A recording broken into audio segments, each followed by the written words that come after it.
Bom dia, meu Brasil varonil. O meu abraço a você, meu amado e minha amada, em nome de Jesus. O Senhor te abençoe. Hoje, 22 de março de 2025, domingo, tenho aqui uma palavra de Deus para te abençoar. Amém?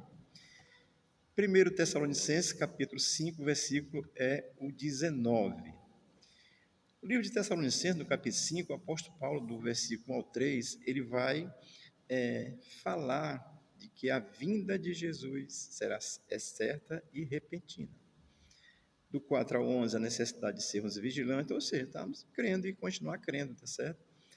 Do versículo 12 ao 22, ele fala sobre diversos ensinamentos, que é o caso do nosso assunto hoje. Do versículo 23 ao 24, Paulo faz um voto a si mesmo, de si mesmo, tá certo? Do 25 ao 28, ele faz uma saudação final e uma bênção, como é o costume do apóstolo Paulo encerrar suas cartas, tá certo?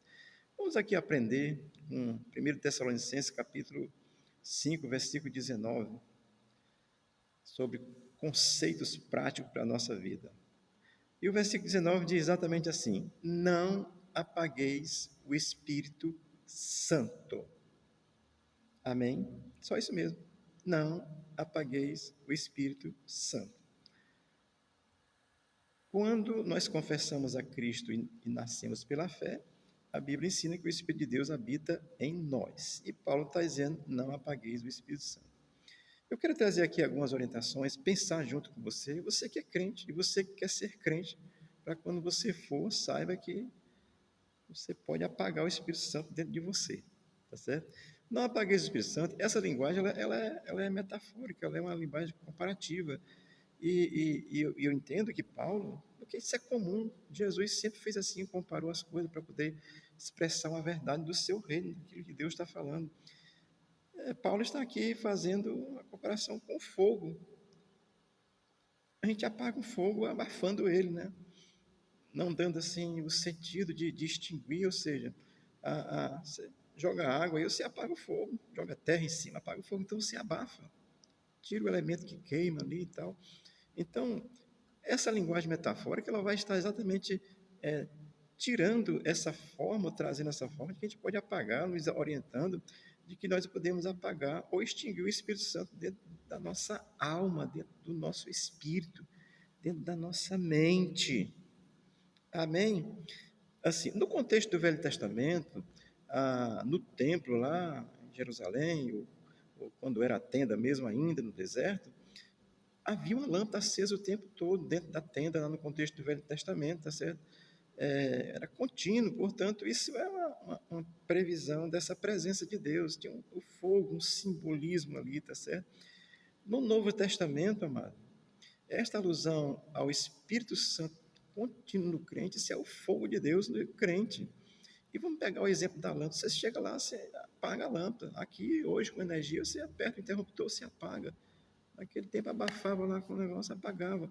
Então, essa é a ideia, que assim como no templo o fogo era contínuo, essa questão emblemática do fogo, tendo uma simbologia ali, a respeito da devoção a Deus, está ali declarando a nossa confiança no Deus, é também a mesma condição para hoje o Espírito Santo no crente, no genuíno crente, como templo do Espírito Santo de Deus, assim como lá não podia ser extinto, aqui também não deve ser apagado, extinguir no sentido de apagar.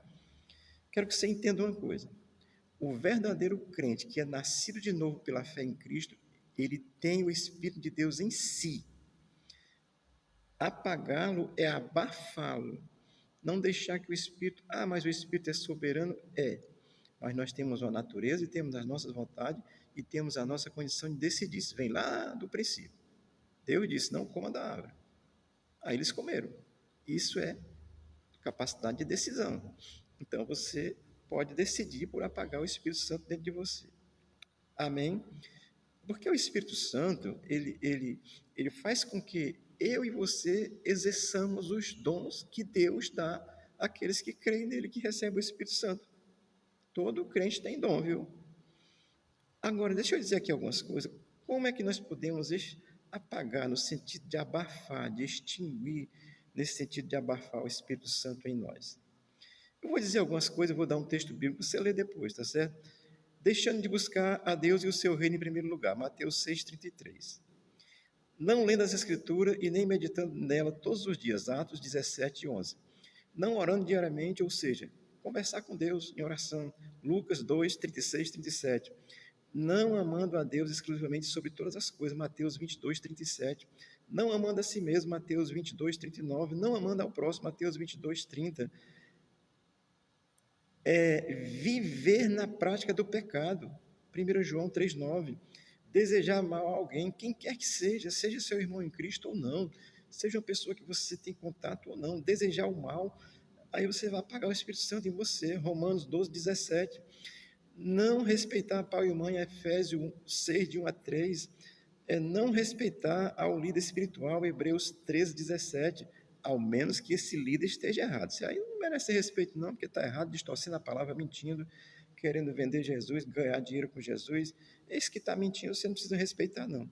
Mas se é uma pessoa honesta, eu vou dizer a você, eu erro, mas eu procuro olhar para a Escritura e praticar e ensinar a você o que a Escritura nos ensina. E se eu tiver ensinado errado, na hora que o Espírito de Deus disser, olha, não é assim não, eu vou pedir, dizer, olha gente, eu ensinei errado e vamos fazer o certo. É assim que um crente deve fazer. Então, outra coisa, é não respeitar o líder espiritual, isso é importante para você. Assim, ainda que ele esteja errado, procure uma consciência, procure o que ele ensinou de bom e tenha um respeito, porque isso vai fazer bem a você. Se o líder está errado, ele vai pagar o preço dele e vai pagar caro, não tenho dúvida, tá certo? Mas, de certa forma, se você tem consciência que o líder está errado, você não precisa respeitar o que ele diz, não. Assim, no sentido de trazer para si. Agora, respeitar como pessoa, deve sim. Vou dizer uma coisa mais ainda, não congregar. Ou seja, não vir ao templo para junto a gente adorar. Se você é da Igreja de Cristo Novo em 3 ouvir isso aqui hoje, venha hoje à noite, às 18h30. Porque não congregar, a tendência é você ir apagando o Espírito Santo dentro de você, porque aqui nós oramos, cantamos louvor para Deus, pregamos a palavra, oramos uns pelos outros, clamamos a Deus, abençoamos em nome de Deus. Então, o não congregar, o Espírito Santo vai morrendo dentro de você, e você vai dando vazão para a sua carne. Aí daqui a pouco você está aí só no TikTok, vendo o diabo. Amém? Oh, Jesus é lindo. Então, para não congregar, Hebreus 10:25, tá certo? Criar contenda, irmãos. Olha, Jesus de Nazaré. 2 Timóteo 2:24-26, está lá. E outros textos vários, tá certo? Uma coisa aqui que é super interessante. Cauterizar a mente em relação à palavra de Deus. Assim, não lê, não ora, uma pregação não traz resultado nenhum. Uma vez eu preguei aqui na igreja, uma pessoa depois veio falar comigo e disse, pastor, você está falando mal da minha vida? Eu não tinha visto ela fazia 4 anos. Deus me deu uma palavra naquele dia, eu estava pregando. Há 4 anos eu pensava que não ia vir nem mais aqui. Terminou a pregação, veio dizer que eu estava falando mal da vida dela. Isso é mente cauterizada, irmão. Não abre a mente para ouvir Deus. Tá certo? Então, se você cauterizar a sua mente em relação à palavra de Deus, está lá em 1 Timóteo capítulo 4, versículo 1 a 5. Aí você vai ver ensinamento de demônio, de tudo quanto é coisa, filosofia mesmo de Deus. E aí eu vou encerrar dizendo assim, sim, com relação ao cauterizar a mente. 1 Timóteo 4, de 1 a 5, tá certo? E tantos outros ensinos assim graciosos que Deus deixou na sua palavra para nós. O Evangelho de João, lá no capítulo 21, versículo 25, ele diz que se todas as coisas que Jesus fez e ensinou fosse escrita, o mundo inteiro não caberia os livros. Então, tem muitas coisas. A palavra de Deus tem muitas coisas. O Espírito de Deus pode revelar muitas coisas. Agora, tenha cuidado, porque tem umas coisas aí que não é revelação do Espírito Santo, não. É revelamento. É a pessoa que está dizendo e inventando. Portanto, peça discernimento. Se você não congrega, se você não ouve, se você não lê a Bíblia, se você não ora, se você não fala com Deus, se você não está ali interessado, eu vou adorar a Deus hoje, junto com os irmãos, se você não perde o interesse por isso, a tendência é você cauterizar a sua mente e você apagar o Espírito de Deus dentro de você. Vai deixar de ser crente? Vai não. Se você for nascido de novo, vai deixar de ser crente? Não. Mas vai ser um crente morno, sem o fogo do Espírito. E Jesus diz lá em Apocalipse Quem dera fosse frio ou quente. Quem dera se fosse frio ou quente, porque o morno, o Senhor diz que vomita, tá certo? Estou só te orientando. Não deixe o mundo lhe levar, não, pelas circunstâncias aí que o mundo oferece tanta coisa que a gente boa para a alma, não para o Espírito de Deus, nem para o Espírito humano, nem para Deus. Eu quero encerrar lendo Gálatas capítulo 5, do versículo 22 ao 26. É uma breve reflexão. Gálatas 5, 22 ao 26 diz assim: Mas o fruto do Espírito é amor, gozo, paz, longanimidade, benignidade, bondade, fé, mansidão, domínio próprio ou temperança, como daí. Contra estas coisas não há lei. E os que são de Cristo crucificar a carne com as suas paixões e concupiscência. Se vivemos em espírito, andemos também em espírito. Não sejamos cobiçosos de vanglórias, irritando-vos uns aos outros, invejando uns aos outros. Olha, irmão, sem o cristão precisa produzir o fruto do Espírito. Sem produzir o fruto do Espírito, você vai apagar o Espírito dentro de você. E o fruto do Espírito está aqui. Antes dessas coisas que está uma relação de pecado.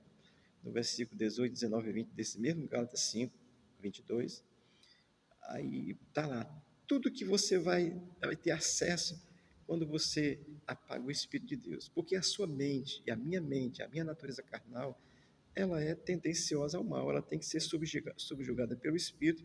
E como é que nós subjugamos o Espírito? Já dei aqui uma relação de coisas a você. Pelo menos leia a Bíblia diariamente. Ore a Deus, fale com Deus, congregue, creia em Deus. Não aceite qualquer coisa como sendo de Deus. E, sobretudo, saiba que o Espírito de Deus está em você. Uma atitude contrária à vontade do Espírito de Deus, você está apagando, o Espírito vai ficar calado. Mas se você disser, Espírito Santo, me ajuda, ele vai lhe ajudar. Agora, se você quiser agir por conta própria, ele vai lhe ajudar, ele vai ser apagado dentro de você. Você vai ser um crente ali, que em vez de dar um bom testemunho, dá um testemunho. É assim a vida com o crente. Deus te abençoe, Deus te guarde. Hoje às 18 horas estaremos aqui louvando, glorificando, exaltando, adorando o nome de Jesus Cristo, nosso Senhor e Salvador. Se você ouvir esse texto, esse aqui, e se você morar em Fortaleza, venha. É Rua Guarani 1938A, bairro João 23. E se você morar em outro canto, tiver muito dinheiro, pegue um avião e venha. Você vai ouvir aqui adoração, palavra de Deus e alegria no Espírito. Quero te convidar a alegrar-se no Espírito de Deus esse dia e não, no dia que você ouvir, quem sabe se hoje ou em qualquer outro dia, você possa alegrar-se no Espírito e você vai ter paz no coração. O coração é aqui, é a mente. O diabo domina a mim e a você pela mente. Começa a botar historinha, conversinha, o pastor fala demais, o pastor está dizendo a mesma coisa. Quem sabe é que você não aprendeu ainda, né? E precisa aprender. Amém, amado? Deus te abençoe. Eu estou aqui muito feliz com Jesus. Com dificuldades na vida, sim. Com o governo Deus sempre tem dificuldade. Mas com o coração feliz. Por quê? Porque é o Espírito de Deus que habita em mim e me faz entender que Ele é o sustento da nossa alma e nos traz tranquilidade e paz ao ser. Creia em Jesus. Deus te abençoe e te guarde. Tenha um bom dia. Abençoe o Brasil. Deus abençoe em nome de Jesus. Amém.